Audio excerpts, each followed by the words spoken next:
All right, let's jump right in. We're going to talk about a secret, one that's about 150 years old, but it's hiding in plain sight, right in your office. You see, it turns out that all these super modern, cutting edge management trends, yeah, they might not be so new after all. So, have you noticed this? The way people talk at work has totally changed. It's not just about KPIs and hitting deadlines anymore. All of a sudden, you're hearing this new language floating around. Honestly, it sounds more like a yoga studio than a quarterly review, right? I'm talking about things like mindfulness in the workplace, purpose driven leadership, creating nurturing environments. It all feels so now, you know? Kind of feels like it was cooked up in a Silicon Valley think tank. Or maybe it's a Gen Z thing.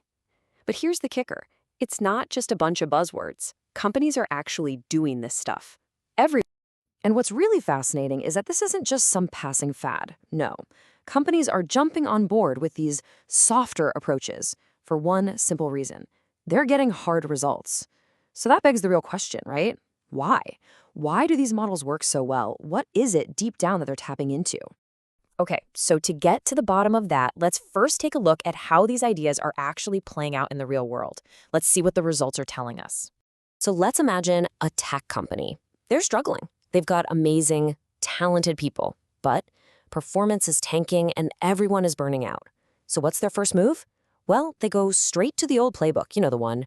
More processes, constant reporting, tighter deadlines, basically more control. And surprise, surprise, that approach completely backfired. So they decided to try the exact opposite. And the results? They were absolutely stunning. I mean, just 6 months into this new way of doing things, focusing on team autonomy, shared goals, and personal values, their key metrics just went through the roof. The data doesn't lie. Team performance shot up, and creativity saw this huge, dramatic increase. And this really gets to the crucial point. Giving people autonomy, it's not just a nice-to-have ethical thing. It's a hardcore productivity strategy. See, the teams weren't necessarily working harder. They were just working with more of that internal drive, that intrinsic motivation. And that, right there, made all the difference. And this quote right here about mindfulness, it basically illustrates the exact same principle. This isn't about, just chilling out on the job. It's about something much smarter. What this startup team figured out is that it reduces all that friction and stress, the stuff that just drains your mental battery. And all that energy you get back, it can be channeled right into being more productive and working better together. Okay, so we have established that these soft methods work. They get real results. But now we get to the twist, because the origin of these super effective, super modern ideas, yeah, it's not what you think, not at all. So if these ideas weren't cooked up in some recent brainstorming session at a tech giant, then where on earth do they actually come from? Okay, look at this. This table just lays it all out, crystal clear. All of today's management buzzwords, they're basically just modern reskins of philosophical ideas from 150 years ago. Empowered teams, that's a new way of saying overcoming worker alienation. That whole do what you love mantra, that's just a 21st century take on labor as self-expression. It's wild, right? We're just using new words for some very, very old ideas. And where do those old ideas come from? Yep, Marxist humanism. That's right. All these cutting-edge techniques we're talking about, autonomy, purpose, self-expression, they are, believe it or not, modern applications of ideas that are central to a school of thought that was all about human potential and freedom from oppressive systems. And right at the heart of this whole philosophy is this concept of alienation.